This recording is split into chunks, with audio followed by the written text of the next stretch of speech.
Viongozi wa vijiji, viongozi wa vijiji, viongozi wa kata, wenye viti, tunawaambia ardhi hizi za vijiji nyinyi mnasimamia tu, nyinyi ni wasimamizi, lakini sio za kwenu. Kwa hiyo zinapotaka kuuzwa kwa watu, lazima kijiji kupitia mkutano wake wa kijiji, halmashauri zake zikubaliane na hilo. Asije akawa mwenyekiti anaingia peke yake kwenye makubaliano. Tunapiga vita sana swala hilo, kwa sababu limetuingiza katika matatizo mengi sehemu zingine. Na mimi hapa nazungumza kwa sehemu zote za nchi hii.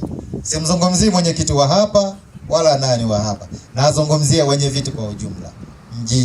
Msijihusishe moja kwa moja na masuala haya bila kupata ridhaa ya kijiji au vile wataalamu wa ardhi ambao sasa hivi wametapakaa nchi nzima.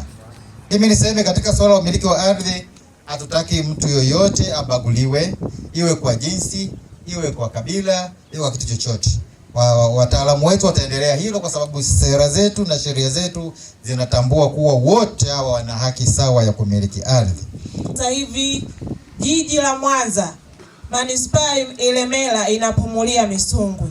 Tunapozungumzia Usagara na kata chache alizozitaja za Ukiriguru pamoja na Igokelo, sasa hivi kunakuwa na wakazi wengi.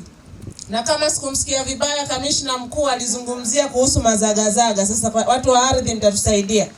Na sisi wana Misungwi hatutaki mazagazaga. Tunataka upangaji na umilikishwaji katika utaratibu mzuri ili mji wetu uweze kuonekana vyema. Nitoe wito kamishna, tunaomba tu wizara muendelee kuwablash pia wataalamu wetu wa sekta ya ardhi. Kwa sababu mimi niliwahi kwenda Simiyu kama ulivyoeleza, nilikuwa kamishna msaidizi kule. Nilikutana na mtu ana hati kama hiyo, mwingine anasema nimemuuzia kipande na hati nimempa, lakini hati aliyopewa inameza eneo lake lote. Anajua nimeuza kipande na hati nimempa.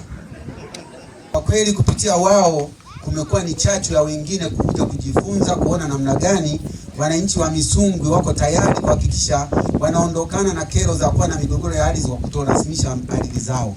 Kwa kweli niseme tu kwamba kwa kweli ni watu wamekuwa mstari wa mbele, na hata sasa hivi kama unavyoona kwa sasa hivi karibu vijiji 22 tayari wao wameshakaa chini na kuvipanga na tayari kupewa CCRO katika